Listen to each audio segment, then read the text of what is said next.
शास्त्री जी, पर जातिवाद एक बड़ी समस्या है। आपको ये महसूस हो रहा है इस समय कि इन दीवारों को गिरने की जरूरत? कोई बड़ी, हमारे घर के बाहर हमारे धाम पर प्रत्येक जाति का व्यक्ति आता है और दरबार में अर्जी लगाता है और भंडारा चलता है, तो कोई नहीं पूछता कि बनाने वाला कौन है, पाने वाला कौन है। हम सब एक साथ होकर के भंडारा पाते हैं। ये सिर्फ जातिवाद, वैमनस्यता एक प्रायोजित ढंग और स्वांग है, वो भी राजनीतिक रोटियां सेंकने का एक प्रयोजन है। कोई बड़ी बात नहीं, बहुत छोटी बात। अगर राजनीतिक रोटियां जातियों को लेकर सेकी जा रही हैं, तो वो तो समस्या और बढ़ने का खतरा रहता है ना उसमें।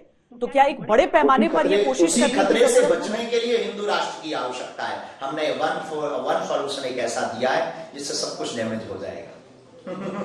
आप भी सपोर्ट करो, आप हिंदू हो ना। नहीं, आप तो कह रहे हैं सारे हिंदुस्तानी हिंदू हैं, सारे भारतीय हिंदू हैं, चाहे धर्म पूरी दुनिया हिंदू है। आप मानते हो? नहीं तो देखिए शास्त्री जी, एक तो होता है कि आप जन्म से होते हैं, आप तो कह रहे हैं कि जो जन्म से नहीं भी है वो भी है, वो भी हिंदू है। तो आप हो? मैं तो हिंदू हूं ही, मैं तो जंग से हिंदू हूं, मैं हिंदुस्तान में रहती हूँ। माय डियर सिस्टर, मेरा पहला धर्म भारतीयता है। सपोर्ट करो। आप हमारा सपोर्ट करो।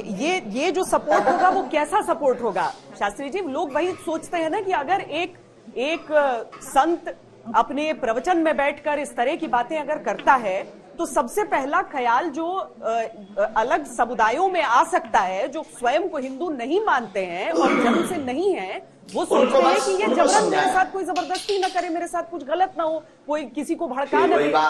हमने धमकी दी? हमने किसी को धमकी नहीं दी, हमने किसी को जबरन नहीं किया। हमने सिर्फ ये कहा कि हम सब हिंदू हैं।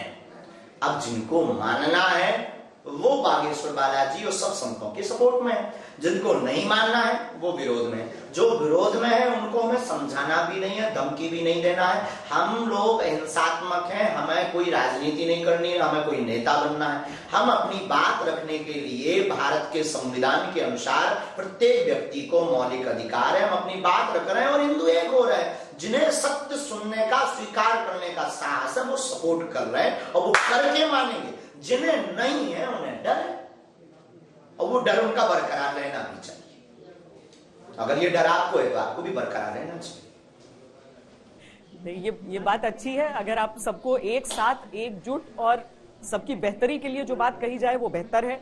जातिवाद नहीं होना चाहिए भारत में, ये भी बहुत बड़ी चीज है और ये संदेश हर व्यक्ति तक जाना चाहिए। आपके तो कोई ब्राह्मण ये संदेश दे, आप देखो, अगर जातिवाद की बात कोई करे तो ये भी बता देना हम शुक्ल वंशीय गर्भगोत्रीय ब्राह्मण हैं, लेकिन हम हिंदू हैं। शुक्ल वंशीय मामखोर गर्भ सरयू पारी ब्राह्मण है, लेकिन हम हिंदू हैं, सिर्फ हिंदू हैं। हर जाति को भूलकर सिर्फ एक समझना है, सबको एक साथ रहना है। जी, पर हमने इसी भूल को बाहर करने के उपाय सोचो। बहुत बड़ी संख्या में आपकी फॉलोइंग हो गई है। अब जो आजकल सोशल मीडिया पे कहते हैं ना कि वायरल और ट्रेंडिंग, वो हो गए हैं पंडित धीरेन्द्र शास्त्री।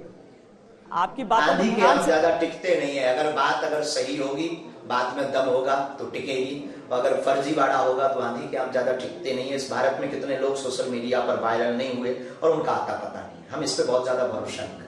लेकिन आपको लेकर एक बात की बहुत चर्चा में हुई थी। आखिर में मैं अंत करते करते अपनी बातचीत की मैं उस चीज पर आपका स्पष्टीकरण चाहती हूँ शास्त्री जी। आपके विवाह को लेकर बड़ी चर्चा हो गई थी सोशल मीडिया पर। जी बहन जी, जी बहन। कोई नहीं, आप भी आना बहन जी। ये पुरानी चर्चा है शादी की, चलती रहती है, होनी भी चाहिए। चर्चा तो कुछ ना कुछ चलना चाहिए।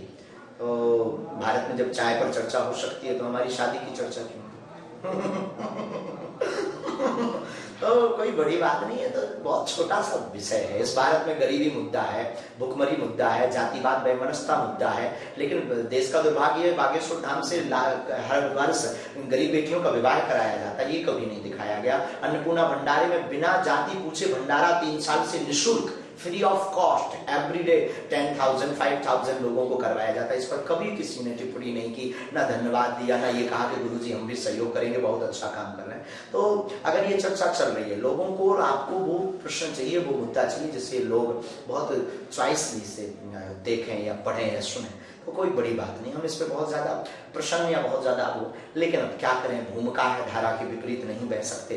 तो बिल्कुल मुद्दा है, बहुत जल्दी शादी होगी, अच्छे खानदान में होगी, भगवान जाने अब लुगाई कैसी होगी। संत है, आप युवा हैं, आप युवा हैं और इसीलिए हम संत नहीं है, हम एक गुरु है, हम कोई संत नहीं, हमने कोई वोट नहीं लिया। जब देश के भविष्य की बात आती है तो लगता है सकारात्मक बोलने वाले लोगों की ही बातें लोग सुने तो अच्छी बात सबसे बड़ी रहती है देश में। बागेश्वर धाम की आपने बात की और वाकई वहां पर भूखों को खाना खिलाना हो, चाहे फिर वो जो गरीब लाचार हैं उनके उपचार की बात हो, या फिर आप जो विवाह की बात करा रहे हैं गरीबों की, ये सारी चीजें, ये कामकाज बागेश्वर धाम का रहा है। आपका लक्ष्य क्या है? आपने कहा कि हिंदू राष्ट्र था, है, रहेगा। आपने कहा कि जातिवाद को खत्म करने की जरूरत है। ये सकारात्मक चर्चाएं तो हैं, लेकिन अगर मैं पंडित धीरेन्द्र शास्त्री के लक्ष्य की बात करूं, क्या लक्ष्य लेकर आप आगे बढ़ रहे हैं, तो वो क्या होगा? हमारे लक्ष्य को ये बहुत ज्यादा हम लक्ष्य को केंद्रित करके जीवन नहीं जीते। हमारी दिन की शुरुआत और रात्रि काल के शयन के पूर्व का विराम हमारा हमेशा सनातन लक्ष्य रहा। और हमारी जिंदगी में कोई ड्रीम्स नहीं है, हमारा कोई बहुत बड़ा गुरु बनने का या बहुत बड़ा कथाकार बनने का, या हम पॉलिटिशियन तो है नहीं है, तो कोई हमें बहुत बड़ा गेम चेंजर या बहुत बड़ा कुछ ऐसा बनने का कोई हमारा ड्रीम या कोई सपना नहीं है। हमारा सिर्फ सपना सनातन है। जितनी हमारी सामर्थ्यता, वाणी में हमें गुरु कृपा द्वारा प्रदत्त शक्ति में, सिद्धि में, मंत्र चिकित्सा में, ऋषि परंपरा में जितनी सामर्थ्यता है, उस अनुसार सिर्फ सनातन सनातन सनातन। एक ऐसी लंबी लाइन जो आज तक सनातनीय संतों को पाखंडी, अंधविश्वासी, फरेबी, आज तक मूवियों में पंडितों को पौंगा पंडित ये सब दिखाया जाता था, उसके ऊपर पर एक लाइन खींचने का लक्ष्य है कि ऐसा नहीं है जैसा आपके अंदर इमेजिनेशन है, कुछ और भी है, वो ये है। और चूंकि हिंदू को लेकर बहुत सारे लोग अपनी अपनी परिभाषा देते हैं, आपके अनुसार कौन होता है एक हिंदू, कौन है हिंदू? ये बहुत अच्छा प्रश्न है, इस प्रश्न पर हम बहुत प्रसन्न है। और हमारी परिभाषा में जो सामाजिक समरसता और भगवान राम राज्य की परिकल्पना रखता हो, जीता वो हिंदू, हमारी निजी परिभाषा। और जो हिंदू है वो सनातनी है या इसमें फर्क है? पर्यायवाची, पर्यायवाची, एक दूसरे के पूरक।